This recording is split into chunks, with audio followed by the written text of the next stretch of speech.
It's time to increase your bankroll by decreasing your daily fantasy sports learning curve. The Curve with Benny Ricciardi and Josh Kalashi starts now.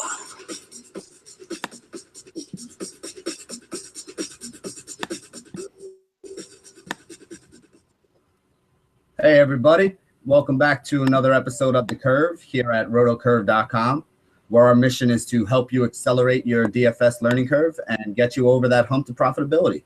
My name is Benny Ricciardi. I go by BRich11 on all the daily fantasy sites. I'm here with my partner and co-host today, Josh Kalachi. Josh, how we doing this morning? Doing well. Another exciting day of daily fantasy baseball. Good night last night. Had a whole bunch of different kinds of things going on, different things happening, different teams scoring runs, some pitchers throwing some nice games. Looking forward to another slate tonight. We have 14 games, so all but two teams are playing in the late slate, which we'll talk about. There is a game at 2 for those of you that are playing all day, but highly suggest staying away from that game because it's the only game starting at 2 o'clock. Yep. I actually didn't even look at the early game for any of my analysis today. So everything I'm going to be talking about is for the late stuff. If you are playing, there is only that one early game. So if you're playing, there's only one extra game you got to look at and, see if there's any bats that you want to throw in there with the guys that we mentioned today. We got a big show lined up for you guys today. As always, we're going to go over the recap of last night's action, give you a little bit of information about the weather, about some of the Vegas lines for today. We're going to go over some of our pitchers. And then after we go over pitchers today, we're actually going to have a teaching point. A lot of you had some good feedback yesterday that you really liked the Fangraphs section that Josh did, where he outlined how he uses it to target some of his pitching and, some of the things that you can do on the site. Today, we're actually going to go over how we can use it to target some of your hitters and to figure out what guys you want to, what bats you want to make sure you have in your lineup. So Josh is going to walk you guys through that as well when we get to it. I know I learned a lot from it yesterday. I don't usually use Fangraphs, but now that I have a little better understanding of it, it's going to be something I try to work in. And then after Josh does that, we'll go over some of those hitters that we do like today. We're going to touch on something that Raph brought up this morning in his DFS minute, and that's about game selection. We're going to give you guys some ideas on, what type of game. We already told you exactly what type of games you should be targeting with the 50-50s and some of the head-to-heads, the things that we like to call cash games. But we're going to give you an even little more in-depth information about which actual head-to-heads you should be trying to target and which 50-50s you should be targeting. The ones that are going to give you the best chance to have a decent return for yourself, which is, basically what it's all about. And then, as always, we'll end the show with, going over how we're going to be making our rosters, what guys we're going to be using as the cornerstones to build around, and hopefully we can make it another profitable night for everybody. I know Josh and I both got a couple tweets last night from a couple users who put a few of our picks together. A couple of the guys Josh mentioned, a couple of the guys I mentioned, put them together and wound up with some decent scores. So we always love to see that. Feel free anytime you guys are having a good night, feel free to send over the links to it. Josh and I are usually up doing articles till the wee hours of the morning over here on the East Coast. So we're always happy to sweat out some big contests with you guys. So definitely let us know. We enjoy that. But before we get on to today's games, Josh, you want to go over last night's action and let the people know, some of the things that you saw? Well, first things first, I lead off home run from Josh Harrison. Kind of started everything off with a bang. It was a nice call from you, Benny, yesterday. He hit that home run right away, and it just kind of set the tone for the rest of the night. There were a lot of home runs. I know Giancarlo hit one. And that Reds game, I hope everybody had a piece of that action yesterday. 26 runs scored. I believe the guy that won a lot of big contests on FanDuel had like 94 points or something ridiculous. He had like 6 or 7 home runs from his Red stack. Zach Costard hit 2. Bruce hit 1. Joey Votto hit 1. Everybody in that Reds lineup, it seems like, hit a home run. And that's what we're targeting. But I'm not quite sure anybody expected a football game score between those two teams yesterday. I know I didn't. Yeah, I definitely didn't think we were going to see anywhere near as many as many runs in that game as I thought we were going to. We basically perused that game a little bit yesterday in our analysis, but 26 runs was definitely not something I saw. I mean, some of those guys made sense. I liked Votto and stuff yesterday, but yeah, I definitely didn't see 26 runs coming. I definitely didn't think Fiers. I didn't think he was going to pitch that. I didn't think he was going to pitch really well. I didn't think he was going to be the top pitcher on the night, but I wasn't expecting him to get, to basically get shelled. So that's definitely not something that I had in my vision. But hey, that goes back to what we were saying. When you're playing in these tournaments, anything goes basically. You can stack a team that nobody else thought would do it, and if they're the team that goes off that night, you can win a lot of money. Again, for cash games though, I mean, most of the guys that we talked about yesterday were some of the guys that were highly owned and some of the guys that you kind of wanted to have in your lineup. So, there's different ways to go about doing it. Remember, cash and GPP are two different animals. So you build your teams two completely different ways there. And there's a lot more volatility in the GPPs, which is why we try to keep you guys in the cash. It's a lot better to, grind out a consistent profit down there. So let's get into today. Josh, do you have any weather issues you're keeping an eye on? Yeah, there's only one game potentially that could run into rain issues, and that's the Atlanta against the Mets game. There's about 60% chance of rain, so be sure to keep tabs on that. It doesn't look like it's going to get canceled or anything, but I know there's a big storm coming up here on the East Coast in about 2 or 3 hours. So if that seems to persist, and I would pop up just down in my area in the Delmarva region, I'm in Delaware, so maybe the game's close to where we are. It depends if it gets up to New York where the Mets are, but be sure to keep that in mind. But once again, just like yesterday, there are 3 games we want to target because of wind. That Cleveland and Chicago White Sox game, again, 17-mile-an-hour to 20-mile-an-hour gusts straight out. So if that wind is blowing when your hitter's up and he's able to hit that ball in the air, chances are it's going to carry an extra 50 feet, which is a huge difference. Most of these parks, the farthest fence is about 400 feet. So if he hits a normal fly out to one of these corners of the ballpark, to left or to right, you're going to see a home run. You're going to see a ball that carries out. And that's the difference between getting to cash and staying away from it. 2 other games that could be a factor because of the wind are the Cubs at the Pirates, 14-mile-an-hour winds blowing from right to left. That helps right-handed hitters like a Chris Bryant. Maybe today's the first day it's his first home run. And another one is the Cardinals against the Washington Nationals, 15-mile-an-hour winds from left to right.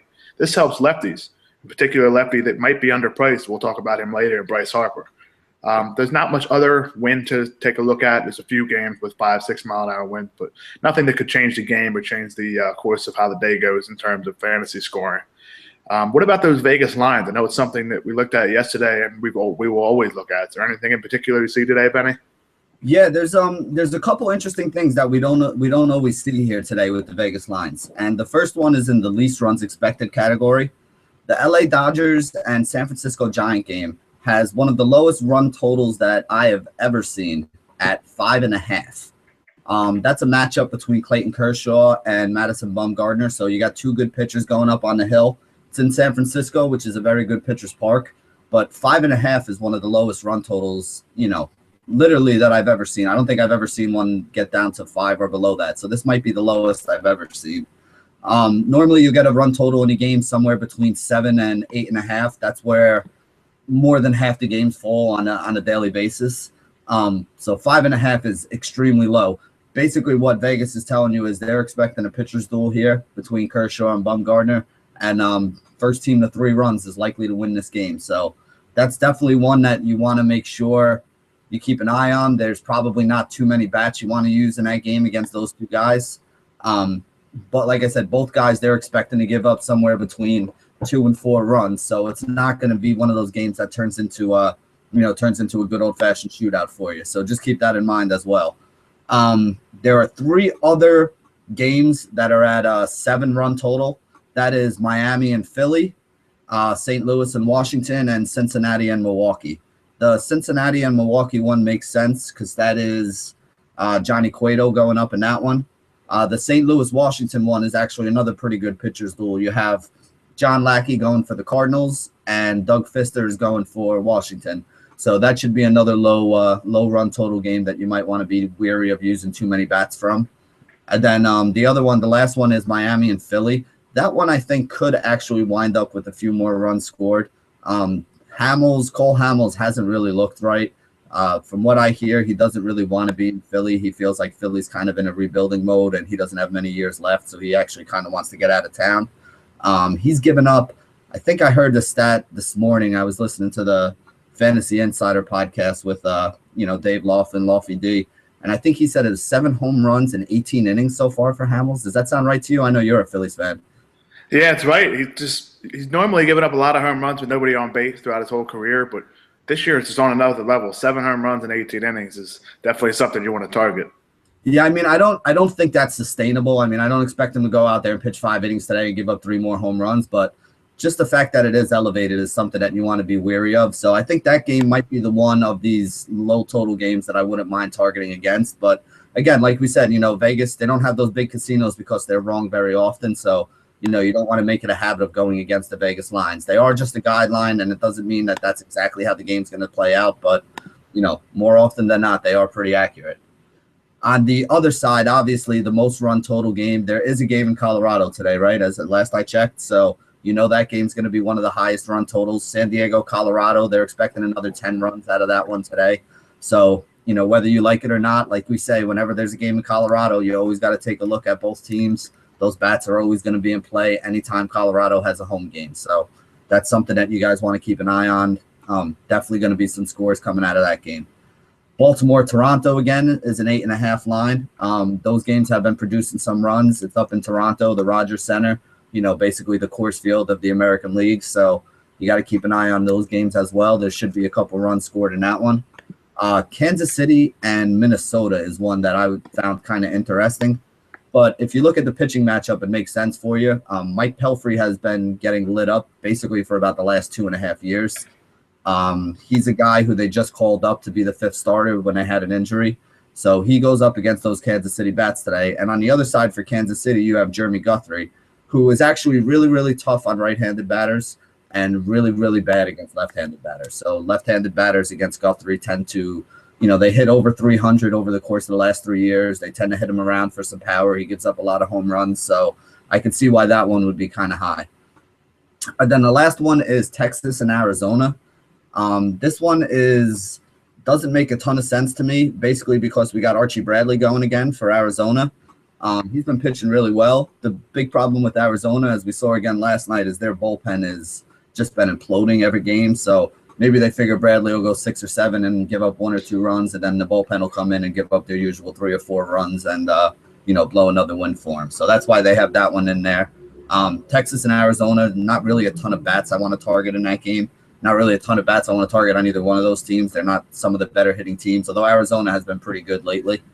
But that is the other, high run total game. So those are some of the games that you might want to look at some of the bats for those teams. We have, when we look at the pitching today, David Price is the biggest favorite on the board. He's at -175.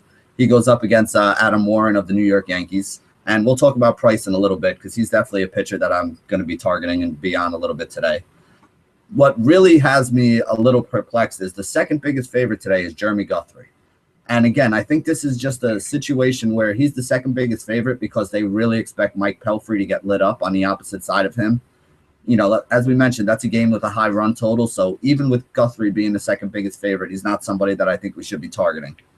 After Guthrie, we have Clayton Kershaw, who's -140 in that 5.5 run game. So that puts him in a good situation, the lowest total game that he's playing in, and he's one of the bigger favorites on the day. So those are both positive stats. Again, no, Kershaw is not cheap. Doesn't matter what site you play on, whatever site you play on, he's either the most expensive or second most expensive pitcher on the day. And, basically if you want him and you want that kind of consistency and you want that kind of upside, you got to pay up for it. So, it's not going to be the best value play of the day, but again, he can go out there and get 30 points on DraftKings any night. He can get you 20 points on FanDuel, anytime he toes the rubber. So he's definitely somebody you gotta have on your radar. And then the last big favorite on the day is somebody that I know that you're a big fan of, and that's J.A. Happ, who's going up against Roberto Fausto Carmona Hernandez, if I'm not mistaken. So why don't we start getting into pitching? Why don't you tell people a little bit about J.A. Happ and why you like him and also the other pitcher that you're on today? Yeah, we'll start with Happ, who was just my tournament-only play today. You target him for reasons that he could potentially put together a good game. You're not looking at a game or not looking at a performance that is definitely safe to use. I can't use him in my 50-50s or head-to-heads. But Happ definitely has one of the better matchups on the day against the Astros. They strike out one of the highest percentage of times in the major leagues so far this year. They're not hitting the ball well as a team, but they do have a right-handed hitting lineup, and we'll talk about a specific righty that leads off for them later. But one of the things that you can target in these tournament games are guys that are low-owned, and that's exactly what's going to be with J.A. Happ. He's not that great of a pitcher. Sometimes he runs into trouble with walking guys, but he has that good matchup, and there are some lefties for the Houston Astros that are likely to strike out, and that could give Happ that upside to potentially be a nice pitcher for on DraftKings as your second choice with all these most expensive options. You look at the Astros, and even Taijuan Walker, who struggled mightily this year, shut them down last night just for 5 innings. Now I know the Astros came back later in that game, but the starter performed well, and that's what we're looking at out of J.A. Happ. But I can only use him in tournaments. Reason being, you got to pay for pitching today in 50-50 games and head-to-heads, and that's exactly why I'm targeting Johnny Cueto. Cueto is one of the better pitchers on the day today, with the exception of Clayton Kershaw, maybe one other guy that pitches for the Tigers that we'll talk about in a little bit. But he's a favorite to win. He has the best matchup for a pitcher in terms of some of the top guys that are in terms of salary for today. A lot of people will be on Kershaw, but I'm paying for Cueto because the Brewers are below average in every single category. They're striking out a lot, and they really have not hit the ball well in the past couple of days. Cueto has the upside to strike out a lot of hitters. He's not giving up a lot of hits. He's not walking a lot of guys. And with the Brewers being in the top 10 in terms of striking out, he has the upside to strike out a lot of hitters and go deep into the game. Considering the fact that he is a favorite as well, you could be right up at 30 fantasy points from Cueto today. And that's exactly why I'm targeting him. Benny, do you have a guy that you could use in cash as well, or in these 50-50s and head-to-heads? Well, the one guy who I like the most in cash that I'm going to be rolling out probably on FanDuel is David Price today. Now, I'm a big Yankees fan, huge Yankees fan, and this guy has absolutely owned us throughout his career. I mean, even going back from his days in Tampa Bay, whenever Price is on the mound against the Yankees, it's never a good sign for a Yankees fan. So Price is the guy who I think is the most likely big performer on the day. So far this season, on his bad starts, he's averaged about 20 DraftKings points. On his good starts, he's gotten over 30, on 2 of 3 starts on more than one occasion so far. He's a high strikeout pitcher. He pitches deep into games. He doesn't give up a lot of runs, and he's one of the biggest favorites today at minus 175 for the win, going up at opposite Adam Warren, who's not a very good pitcher. So you put all those things together, there's a lot of upside today for David Price. If you're playing over on FanDuel, I like him. I haven't been paying up for Kershaw, but again, Kershaw, we said, is in a very good spot. So Kershaw, I'm not going to argue with anybody who wants to try to put Kershaw in their lineups and build around them. I think Price offers you pretty much the same type of upside, the same type of safety on the downside, and is a little bit of a discount. So he's the guy who I've been putting on top on a lot of the rosters that I started building already, especially on a one-pitcher site. On a two-pitcher site, there's a couple other guys who I think are interesting that I've been using. John Lackey is definitely one of them, especially over on DraftKings. I think Lackey on DraftKings is just a little bit too underpriced. He was underpriced in his last start, and I think he's underpriced still again today. The first start he went out, he didn't have a great start. He only went 6 innings. But if you look, he only threw about 67 pitches. He only had 1 strikeout, but he was getting ground balls. He was getting guys out, and he was just absolutely cruising through that lineup his first start. That's why his price was low for his second start. His second start, he went out. He threw his normal game. He threw about 100 pitches. He wound up with over 30 DraftKings points. He had the strikeouts back up to about 7 or 8 where we would expect him to be. He went 7 or 8 innings where we would expect him to be, and he kept the runs down. And the other reason why I like him today is that Washington Nationals team is not really hitting the ball very well. And, like I said, Lackey's been pitching pretty well. He's going up against a team that hasn't been hitting very well. They're in a pitcher's park, so that's going to help him out as well. There's a somewhat low run total in that game, too. I think it's one of the second lowest ones on the day at only 7. And at only 7,800 on DraftKings, I think Lackey's definitely somebody who's in play. And the third guy that I want to mention is Archie Bradley. He's a guy that we spoke about before his last start, last time he went out there. I know Rath talked about him this morning on the DFS Minute. And Rath pointed something out. We were talking yesterday, and something that he mentioned that makes a lot of sense to me is one of the things that Bradley does well that's going to make him an elite pitcher in Arizona is he has a very high ground ball rate. So when Bradley's pitching, he keeps the ball on the ground, which is something that you have to do in that ballpark in Arizona, because if you let too many fly balls go, some of those balls are going to fly out of the park over there. And the way that Bradley pitches, I mean, he's been going probably about 6 innings into games. He's been getting the strikeouts, which is something that I didn't think he was going to have this early in his career.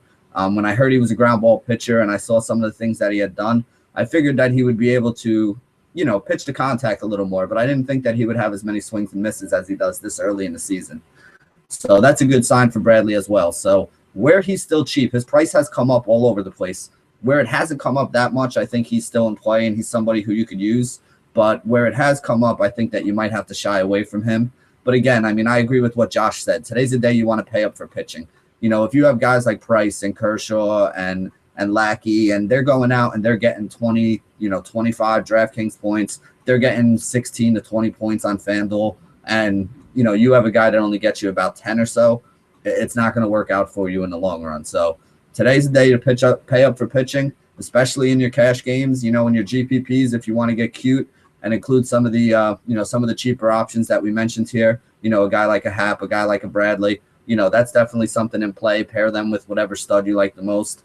But for the cash games today, for the 50-50s, for the head-to-head games that you're playing in, don't get too cute with pitching. Today's not a day that you want to try to take value pitching.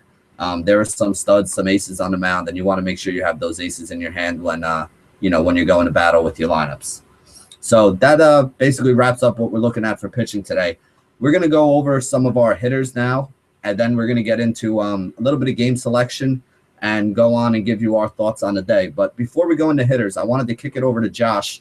Josh is going to give you guys a little bit of information about how you can use that Fangraphs site yesterday that we talked about with the pitchers. He's going to tell you how he uses it for his batters today. So, Josh, you want to show the people how you do that? Yeah, absolutely. For those of you that watched the show yesterday, you remember how we talked about Fangraphs and the introduction to the site and how to use it to find pitchers, how to use it to target guys that have potential to get a good matchup and just get those 20 to 30 points in FanDuel or on DraftKings like Benny just talked about. But today I'm going to detail on Fangraphs, and I'll bring it up on my screen just now, talking about how to use Fangraphs to find hitters. Yesterday I talked about how we find the hitters for matchups, but today I want to talk about how to target these hitters for what we're doing in our lineups. First of all, if you go to Fangraphs like we did yesterday, we're on the main screen here. You can see, you can talk in the top left-hand corner right here. You're talking about the major league players. You see, these are the ones that I've searched for recently. Now, if you type in a pitcher like we're going to talk about Eric Stoltz today, type this guy in, and it brings you to his page. It brings you to how he's pitched, how he's done in pretty much every season in his career. Now, we want to look at the most recent sample size, and this year isn't enough to target what we're looking for. So if you go to his splits, and then once you're on the splits, you can go sort by year, career, 2015. We'll look at last year, 2014. Now, keep in mind, Eric Stoltz is a left-handed pitcher, so naturally we'd like to target right-handed bats against him. And since he is playing the Mets, those are guys we want to look at. But how do we find that? That's something that a lot of people have asked us before. A lot of people have been trying to figure out themselves. And we're here to teach you how to do some research, not just tell you what the guys are and who we like. Because the bottom line is it's a lot more fun to do your own research and end up winning your own money, because that's what it's all about. That's why it's fun. That's why it ends up being profitable. We're just here to teach you how to do that. So in 2014, you look at what Eric Stoltz did against lefties and righties. 284, 273. The guy's given up a lot of hits to both sides of the plate. Now, why are we targeting right-handed hitters instead of left-handed hitters? You see this slugging percentage over here, something we talked about the other day. Lefties are slugging 460 against them, and righties are slugging just about 450. So what we're looking at between those two, there's higher sample size, and something we always talk about. Right-handed hitters have 141 hits and 128 innings against Stoltz, where left-handed hitters are just 56 and 47. Now, there aren't too many. There is a higher sample size against these left-handed hitters for us to look at, and naturally, left-handed hitters usually struggle against left-handed pitchers. But the reason why we're targeting these right-handed bats is because Stoltz does not have favorable numbers against them. That 450 slugging percentage means it's just about a half a base per at bat, and that's what slugging percentage is. It's at bats divided by, or total bases divided by at bats. And that gives us the reason to believe we should start these righties. We should start these guys like a Michael Cuddyer or a Juan Lagares, who we'll talk about. Now, another pitcher and another way to find these is you're looking at the lineup page. You can find it on RotoCurve, talking about different ways to use our lineups and the different tools that they have. You can see who's pitching. Like another guy that is pitching today is somebody we just talked about, is Johnny Cueto. So if you look at Cueto, type his name in this box. You can go to his player page and you can find his splits again. Now, why aren't we targeting hitters against Johnny Cueto? Of course, you can just say Cueto is one of the better pitchers in the game, but that's not telling you the full story. You have to figure out why. So we're looking at these splits, and we're looking at last year. Johnny Cueto allowed left-handed hitters to hit just 194 and righties to hit just 190. So when we tell you Cueto is one of the better values on the day and he's facing a porous offense, he has a good matchup, we're not just telling you that because he's a good player. The numbers provide it. You see that here on Fangraphs. And that's just one way to decide what hitters you do want to use, what hitters you do want to stay away from. And one other guy I wanted to detail before we get away from this Fangraphs part of the show is a guy that we might be targeting in terms of and hitters facing against him is Dylan Gee for the Mets. Gee is pitching today, and he's a right-handed pitcher, as you can see right here. You go to his splits, and you go to last season. You can see that left-handed hitters and right-handed hitters, there isn't too much of a difference. But there is a little bit of a difference in slugging percentage. Now, this is just about a 0.09% difference, which is not entirely high. But if you're looking at the difference between these two compared to other hitters or other pitchers, not many pitchers are giving up a 400 slugging percentage or a 250 batting average. So if you talk about what certain pitchers can do, you type in the pitcher's name, you see their splits, you see what they've done home, away, versus lefties, versus righties, different parts of the month. There's a whole bunch of different statistics you can look at to give you more information to make the decisions on hitters in your lineup. Now, we've had some guys ask us in terms of what we're trying to find and how we can find it in a big part of the site, and that's something that is easy to target instead of just typing in a name in the top corner and finding these pitchers. So what you want to do is if you go to leaders and pitching leaders for 2014, this will show you all of the pitching leaders is similar to what hitters looked like last year yesterday when we detailed on the show.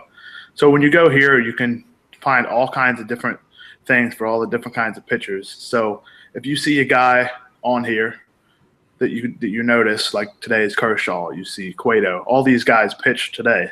So you can click on their page and it will bring you to the different parts of their player page. So we can go to Kershaw and it'll bring you up their splits. And that's exactly what we want to target when we're looking at these different kinds of ways to find the ability to use Fangraphs for your lineups. Now, we just talked about how to use that for hitters. Yesterday, we talked about how to use it for pitching.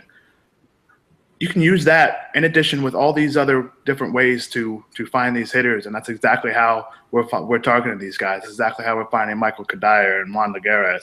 So to get into hitters, I know Benny has a catcher today that he also liked yesterday. Benny, who is your guy behind the plate?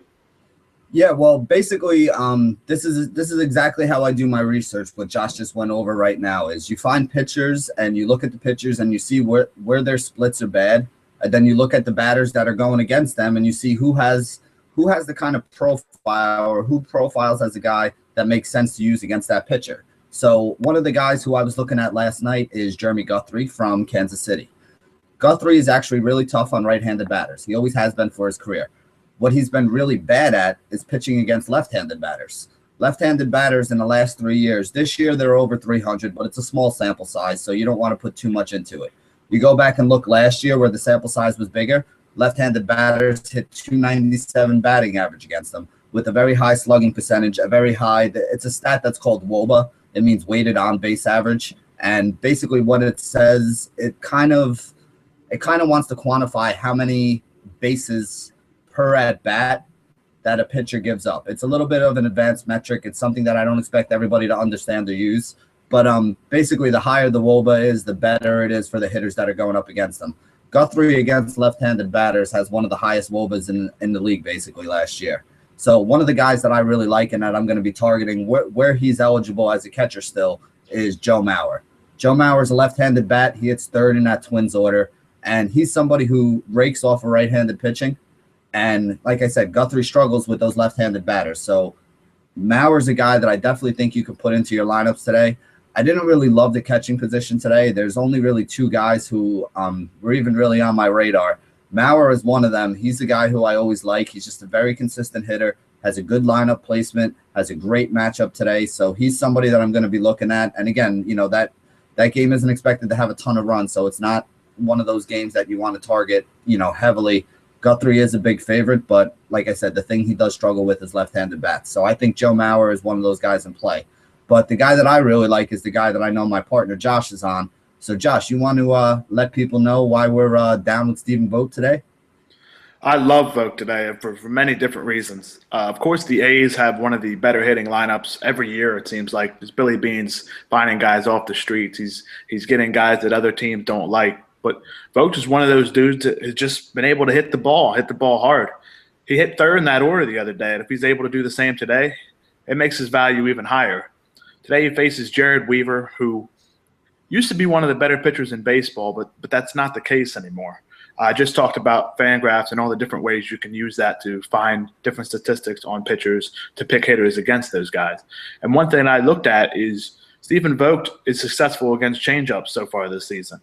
Now, no disrespect to Jared Weaver, but an average MLB pitcher's changeup is essentially what Jared Weaver's fastball is like right now. Weaver's more of a junk ball pitcher at this point in his career. He's averaging just 83 miles an hour on his fastball this season, which is relatively close to a lot of the changeups in the major leagues. Now, it's different spin. There's different movements on the ball, but it's the same speed, and it's all about timing in the major leagues, and that's what Vogt can do is he can time that fastball or changeup or whatever Jared Weaver's throwing these days and try to drive the ball into the gaps, into the outfield. Vogt definitely has higher splits against right-handed pitchers, and that's exactly what Jared Weaver is today. I will be targeting him heavy, especially since he's just 3,600 on DraftKings. A lot of the prices fluctuate based on these pitching matchups, and Vogt definitely has one of the excellent matchups, but his price is too low, and that's exactly why I'm targeting. Be sure to keep an eye on that A's lineup because if he's hitting third, there's no reason why he shouldn't be in any of your lineups. Like yesterday, we talked about Derek Norris just being one of those top plays. Vogt is a similar play today, and it's actually his former teammate in Derek Norris. I will be targeting both of them in all my lineups, or Derek Norris yesterday, but Stephen Vogt today. I know there's a first baseman that plays on Derek Norris's team that I like, but is there a first baseman you're targeting today, Benny? Yeah, there's actually somebody who I like a lot, and for a similar reason as you were just talking about.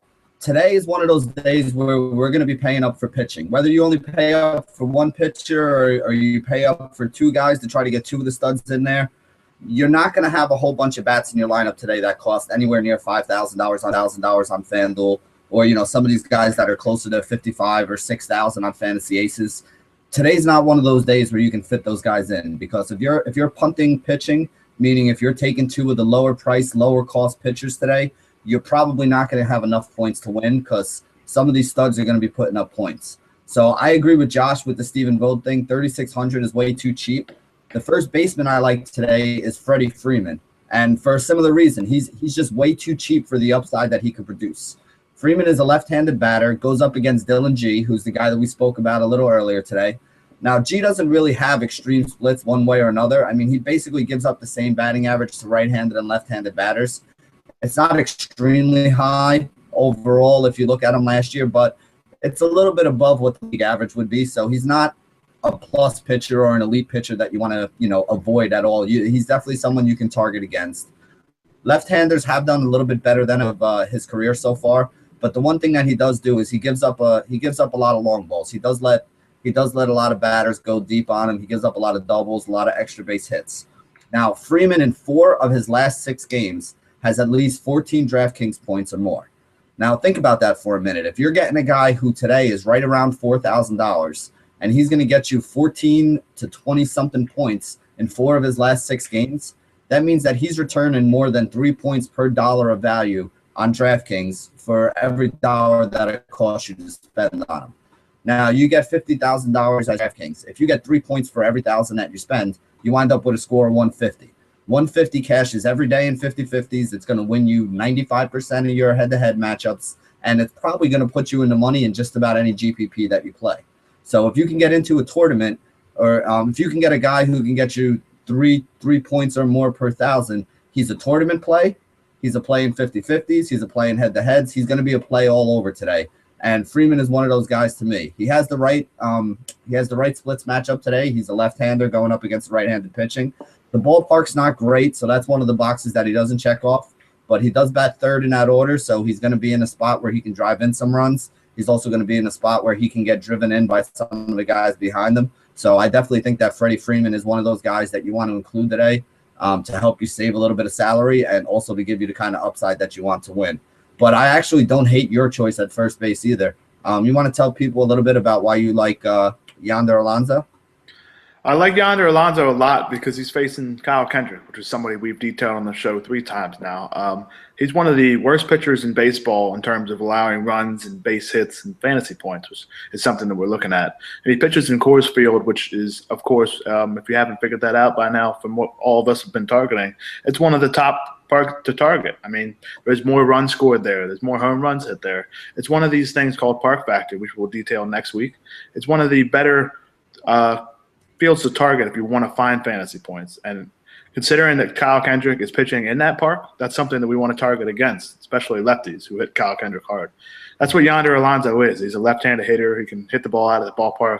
He can drive the ball into those gaps for those extra base hits, hopefully with guys on base. And that's exactly what can happen. If he's hitting in the top 5, he's having guys like Matt Kemp in front of him, Will Myers, maybe Yangervis Solarte, who actually has a very high on-base percentage so far this year, especially against right-handed pitching. The only issue with Alonso, what were you saying, Benny? Well, I was just going to say, against right-handed pitching, don't they usually move him up to like 3rd in the order as well? Yes, for sure. And that's another perfect play that we can use today because he will be relatively cheap. Now, the problem is on DraftKings, a lot of these guys that play in Coors Field against pitchers that are a little bit less than average, their price rises, and it's a little bit hard to fit those guys in, which that's another debate for another day, and it can be good, it can be bad, because it's allowing people to not put a whole bunch of those guys from their one game in their lineup. But I do like Alonso a lot. Now, he'll be cheaper relatively on FanDuel than he will on DraftKings, and after hearing what Benny was talking about Freeman, you can have Freeman for $500 less than Alonso on DraftKings, and it just brings back to that point that Benny detailed last week. The price determines the play. If he's too expensive for your taste, don't take him. It's okay. You can play him on FanDuel. You can play him on Fantasy Aces or another site. But I do like Alonso today against Kendrick. But if you have the $500 more to use on your cap space, I think I'm targeting Freddie Freeman as well. Now, there's a second baseman that both of us love, and that's Jose Altuve. I know Benny and I talked about him last week. He's almost a plug-and-play against lefties at this point in career. He hit, I believe, was 411 last year, Benny. Is that right, against left-handed pitching? Yeah, I think it was actually 414. 414 against left-handed pitching last year.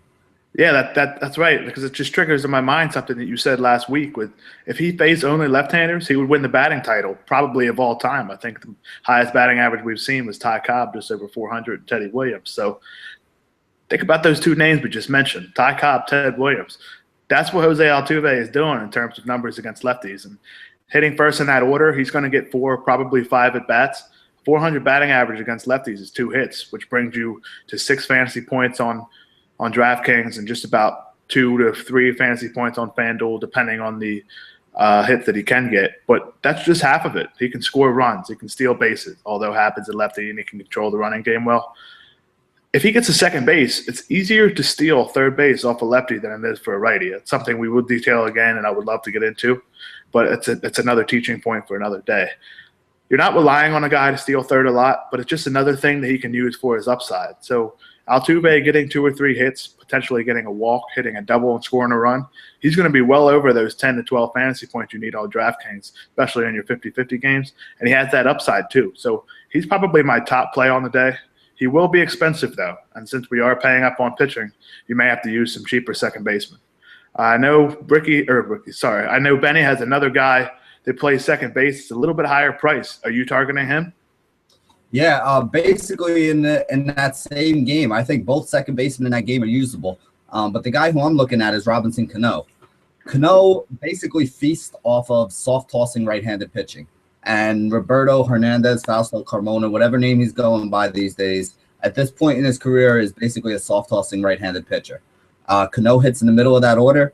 He's got a lot of lefties that are going to be around him. Basically, that Seattle order, to me, struggles against left-handed pitching. But when you put some right-handed pitching in against that Seattle order, they tend to do pretty well. They tend to knock it around a little bit. So I think that Cano is a guy who's going to get a lot of chances to hit pitches tomorrow. Basically, he's got Nelson Cruz and Kyle Seager behind him. Seager was a guy I was off for the last couple weeks, but he's starting to heat up. He's starting to hit. He was a guy who I was on earlier in the year, expecting big things from him this season. So if he has guys like Cruz and Seager hitting behind him in the lineup, and those guys are actually hitting, people are going to have to pitch to Cano. And, you know, his power might not be what it was when he was playing in Yankee Stadium with that left-handed swing, that left-handed swing and the short porch, but he's still probably one of the best hitters in the league. He's still a very, very professional hitter. He's a guy who can hit over 320 easily. And I say easily because even on a down year, he's still a guy who, is the threat to basically go 1 for 3 every game. And that's going to give him a, batting average right around 320. So I do like Robinson Cano today. I do think that he has a chance to go yard. He's actually, I don't like to call home runs, but if I was going to call a home run, he would be the guy that I think is most likely to hit one today.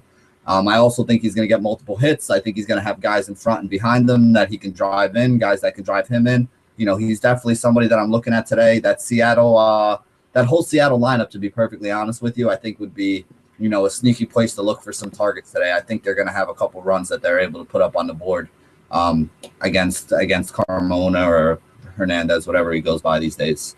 So that's those are our 2 picks for second base. Again, those are 2 guys that are kind of expensive, but second base is a position where I don't mind paying up because there's a big gap. There's a couple positions, catcher, second base, shortstop, where I feel like there's a big gap between the guys up top and the guys down low that you're getting as the value plays. There aren't a lot of catchers, second baseman, or shortstop who bat up in the top part of the order, the top 3 or 4 in the order. So the guys that do bat up in those positions in the order are guys that are worth paying up a little bit for on most days because they're just going to get that extra at bat or chance or 2. And they're going to have more chances for RBIs and runs scored hitting in the better part of the order with better protection. So again, like Josh said, both of the second basemen we gave you guys are a little pricey today, but they're both guys that we feel you should be paying up for today because they do have that much upside over the rest of the field. But let's move on. I know there's another guy hitting up. Speaking of people that we're targeting against bad pitchers, I know you have a third baseman against a really bad pitcher that you're targeting today. Want to talk to us a little bit about Moose Tacos? Yeah, this guy has a ton of nicknames, right? Moose Tacos. They called him Moose around here. I was fortunate to see a lot of his minor league games in Wilmington for the Blue Rocks.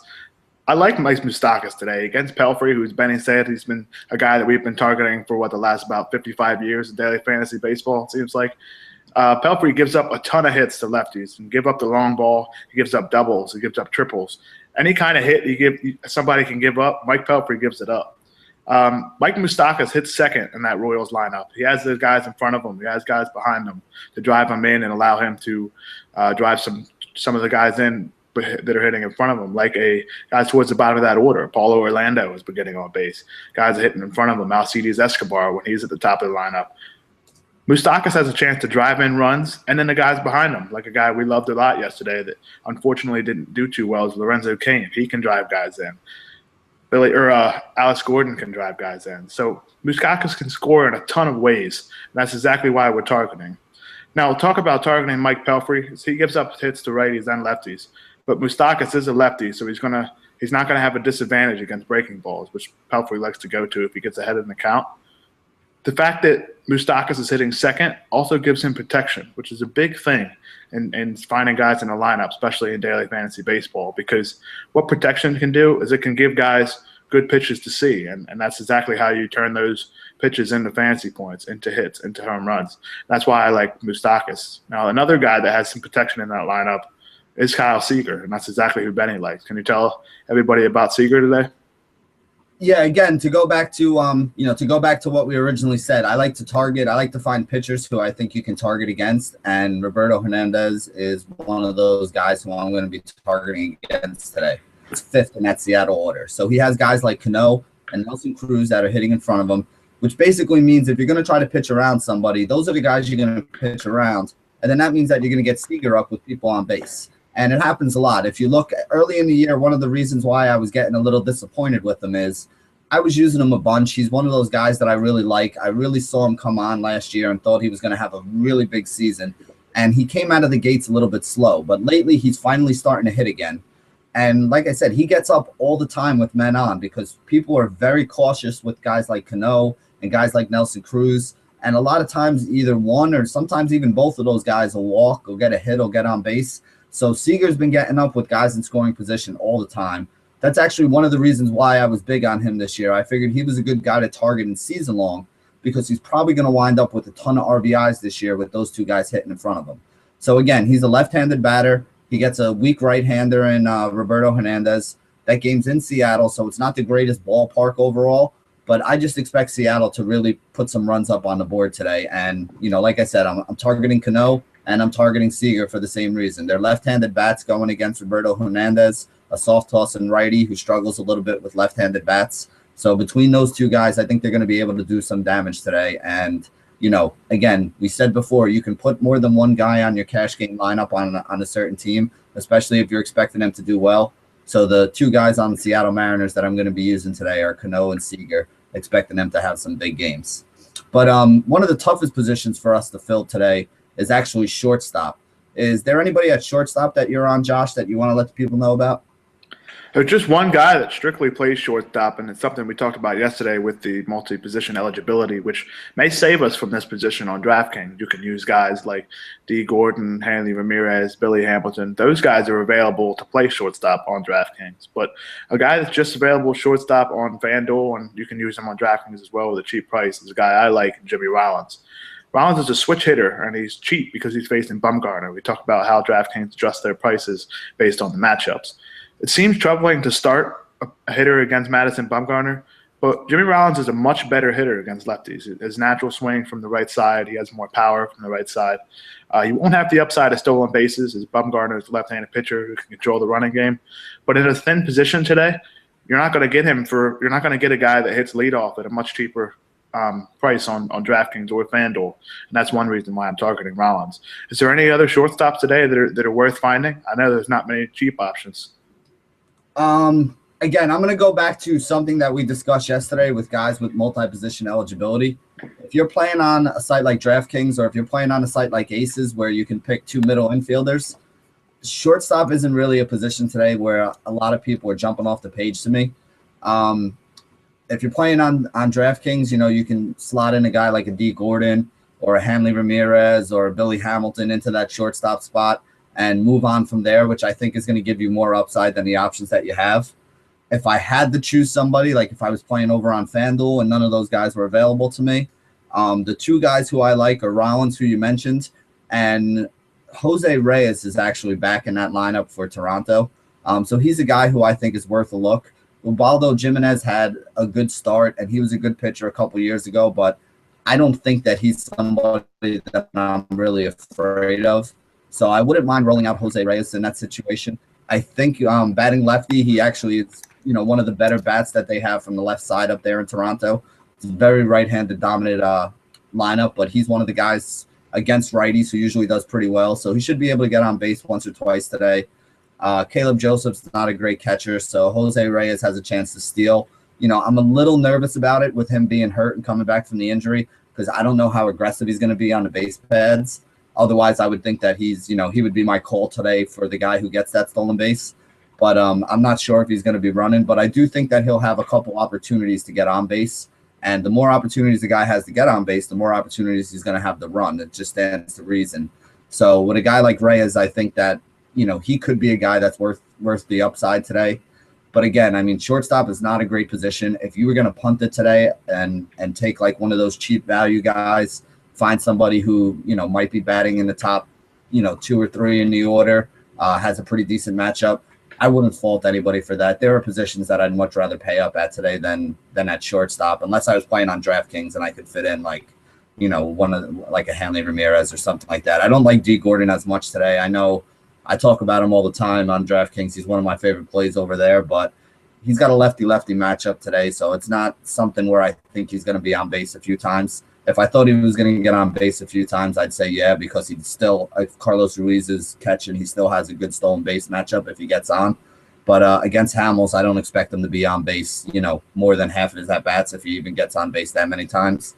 So, you know, he's probably not the best guy to target. Hanley's always the guy that you can target if you can get power at shortstop.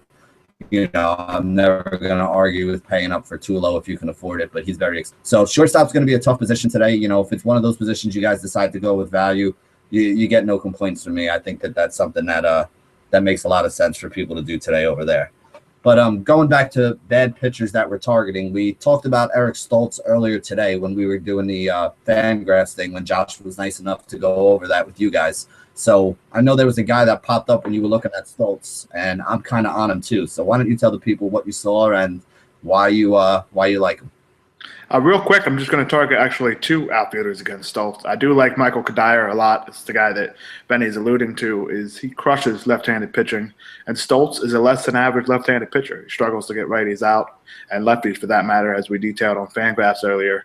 It's a perfect matchup for the Mets outfielder. Now, that park is not one of the smaller parks. It's not a great hitter's park, but Kadire has the ability to hit the ball everywhere, especially against a left-handed pitcher for like Stoltz.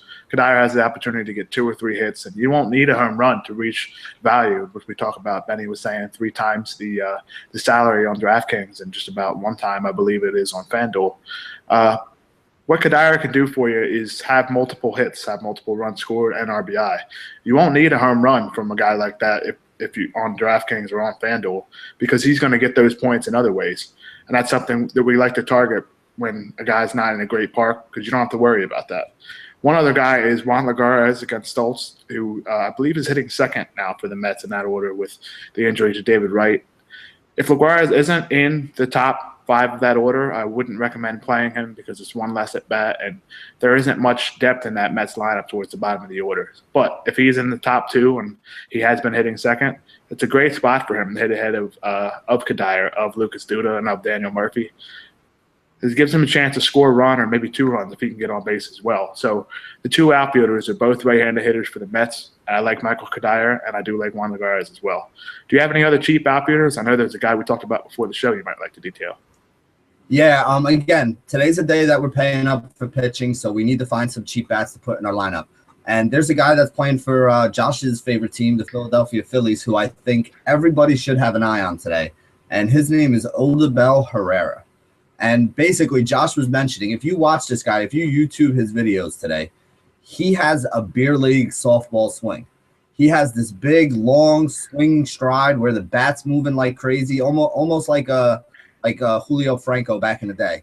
But I'm telling you, this guy's been mashing so far. In the last 6 games, he's had 20, 29, 0, 13, 5 DraftKings points. He's very cheap. I think today on DraftKings, he's only $3,400, so you can put him in there. He's batting leadoff for the Phillies. He's a left-handed bat that's going to be going up against Doug Fister, who's a right-handed pitcher. Again, the ballpark isn't that great, but you know what? He's not a home run hitter. He's not a guy that I'm expecting to hit the ball out of the ballpark, so I don't really care about the ballpark that he's in today. He's the guy that makes contact and gets fast so he can steal a base for you. He can go first to third and score from second on a cheap single to the outfield. So he has a lot of ways that he can rack up points today. And again, if you want to pay up for pitching today, you need to find some of these cheap bats that can give you some good points. Here's a guy who's 3,400 on DraftKings that's been putting up numbers. He has three of his, and basically half of his last 6 games, he's put up a number of 13 points or more, which would be 4 points per $1,000 of cost. And again, he's put up a 20 and a 29 over that same stretch as well, which at 3,400 would be 6 times or 9 times the cost that you're paying for him. If you can get guys that can go 6 and 9 times cost, they're going to make up for a guy or two that you pick that might go 0 for 3 or, 1 for 4 or 0 for 2 with 1 walk or something. So if you can find a guy who's pretty upside, it's definitely something you need to consider. And again, the splits matchup's not that bad going up against Fister, so he's one of those cheap guys that I think you could put in. Again, I like Lagares too that Josh mentioned if you're looking to save money at outfield today. There's 2 other guys that I want to mention. One guy is expensive, and that's Giancarlo Stanton. He goes up against Cole Hamels today. Hamels is not a bad pitcher, but he's, as we said earlier today, he's been giving up a lot of home runs today. A lot of home runs so far this year. He's given up 7 already in 18 innings, and one thing that Stanton can do is hit home runs. That game is in Philly, so it's in the bandbox of a stadium, a place where home runs tend to fly out of, and Giancarlo Stanton absolutely mashes left-handed pitching. So even though, like I called the last time, even when Clayton Kershaw went up against Troy Tulowitzki, if you have a guy who really mashes left-handed pitching, it doesn't matter how good of a lefty he's going up against. Guys that hit that well against lefties still have a chance. And as we know with Stanton, anytime he hits a baseball, there's a chance that ball is going to be going out of the yard because he just has tremendous, tremendous power. So he's one of the guys who I would be looking at. Obviously, he's one of the more expensive guys. So if you do want to go after him, you're going to need another cheap bat to put in there. One of the guys who I like today too is Nick Markakis. Markakis is a left-handed batter going up against Dylan G, who's a right-handed pitcher. G does give up the long ball a little bit, and he also does allow a lot of hits. Pretty much along the same lines as I was saying with Freddie Freeman today. Marquez has been bouncing around the lineup a little bit. Most likely he's going to be hitting fifth, with Freeman hitting third. So he's probably going to get up with a couple guys on base unless Freeman hits the home runs and clears everybody off. So Marquez is another one of those guys who's a little bit underpriced today, and I think can give you a really good return on him if you do decide to use him. So those are the guys that I like in the outfield. I know, Josh, didn't you have another guy you wanted to talk about going up against Jared Weaver?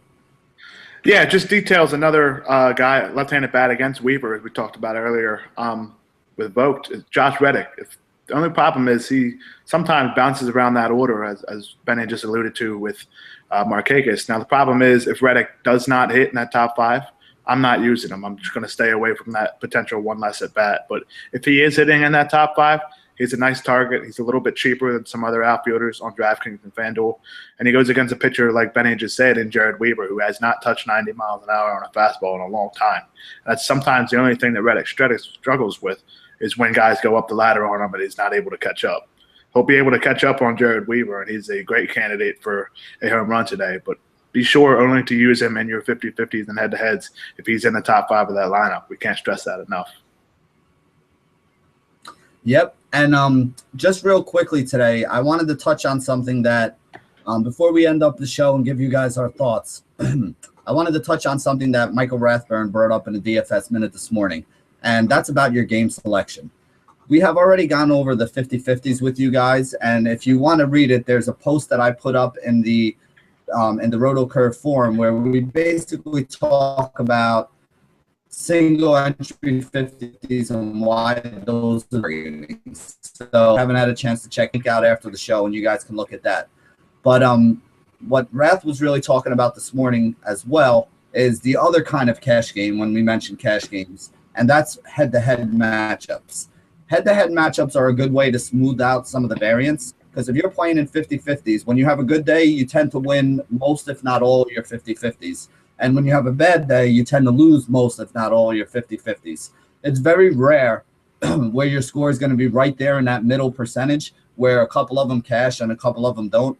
A lot of times it's a little bit more feast or famine, where you either have a good day and all of them cash, or you have a bad day and most, if not all of them don't cash. But one way to smooth that out is by playing in head-to-heads. Because if you're playing in head-to-heads, you might be playing somebody, even on a good day, you might be playing somebody who had a higher score than you. But when you're playing on a bad day, you might be having somebody who's having a worse day than you. And that at least brings you a little bit of money back to smooth out the returns over time. So you might play maybe 10, and on a bad day where you would have lost all 10 in a 50-50, you might be able to squeeze out 2 or 3 victories in there and, kind of lessen the hit to your bankroll on the day. Now, there are some things and some tips that we wanted to give you guys. Rath kind of went over them a little bit this morning, but I'm going to throw in my 2 cents on it as well. Basically, when you're playing head-to-heads, if you're a new player, you don't want to be posting a whole bunch of head-to-heads in the lobby, especially not on FanDuel, because one of the things that the Sharks are going to do is they're going to go and they're going to look and see that you only have 20 wins or 40 wins or 50 wins, and they're going to pick up those head-to-head games that you put out there. So it's not the best idea for you to go and throw 100 games out there in the lobby, because they're going to get gobbled up by people who sit around and look for basically softer spots to go into against head-to-heads. Now, on the flip side, though, is instead of posting those head-to-heads yourself as a new player, you can go and look through those same names and try to find people who don't have a lot of wins. And this way it puts you on par with somebody else who's in the same boat as you are. If you've only been playing for a couple weeks, you don't want to be going up against somebody who has 20,000 wins in MLB. That guy's been doing this for a long time. He's not going to make mistakes. He's not going to have bad players in his lineup, and it's going to be that much tougher for you to beat him and get a return. But you can go and find other people who have played, 150, 200 games just like you have or less, and those are decent spots that you would want to pick up in a head-to-head. Put you on somebody who probably has a similar skill level to yourself and will probably allow you a better chance to have a, positive return over time. So that's one way that you can do it when you're targeting guys over there. As a new player, I wouldn't recommend you guys creating a whole bunch of head-to-heads and throwing them out there, because they will get gobbled up by some of the more for, players without a lot of wins who they feel are newer players that they can go after. It might sound like a bad thing to do, but you know what? everybody's here to make money, and there's nothing you can do to stop people from doing that. The only thing you can do is not put yourself in that situation. So I'm not saying don't play head-to-heads, but I'm saying be smart about how you do pick up your head-to-heads and who you play against. It'll have a great effect on your overall ROI if you do that. Now, the second thing I wanted to mention also is, again, just like we talked about with 50-50s, you don't want to go out there, if you're going to play $25 in head-to-heads, you don't want to go play one $25 head-to-head and put all your eggs in one basket. Play $5 head-to-heads. Play $21 head-to-heads. Play 12 or 13 $2 head-to-heads. There's a lot of ways that you can break it up. The more you break it up, the more people you play against, the more you're going to smooth out your return. So on the day that you have a good day, you're probably still going to win a whole bunch of money. But on the days that you have a bad day, you might lose a few, you might win a few. You'll be a little bit closer to zero. So it'll keep you in the game longer, which is the goal, because the longer you stay around, the better you're going to get at making lineups, and the better you're going to get, more profitable you're going to be in the end. So those are just some ideas on head-to-heads that we wanted to throw out to build on what Wrath was saying this morning. Josh, do you have anything you want to add to that as well, or does that pretty much sum most of it up? You sum most of it up. The only thing I would say is on DraftKings, when you create head-to-heads, it's a little bit different than FanDuel because you can put what's called a blocker. You can put, for when you select, say you wanted to do 10 $1 head-to-heads, there's a checkbox where you can select to make how many times one guy can match your entry. And that's a good way to stay away from the same guys picking up your entire slew of head-to-heads, because that's the opposite of what you're trying to do. You're trying to create variance. You're trying to play against different people. So on DraftKings, you can do that, but on FanDuel, you can't. So as Benny said, be very careful when creating head-to-heads. I would recommend on FanDuel just matching them rather than putting a whole bunch of yours out there. That pretty much brings us to an hour for the show. One of the more action-packed shows we've had. We covered a lot of stuff. Just basically going to lead right into our next show. We'll have a great one for you on Friday, April 24th at noon. Be sure to check in all the tools at onrotocurve.com. A whole bunch of tools just went up over the past few days.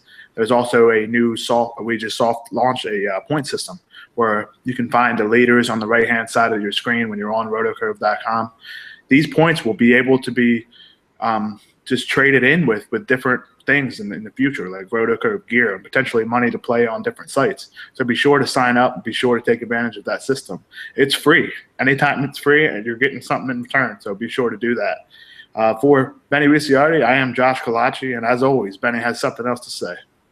That's right. First off, before I sign off, I just want to tell everybody, pay up for pitching today. You'll thank me later. And as always, stay classy, DFS. We love you guys. Good luck tonight.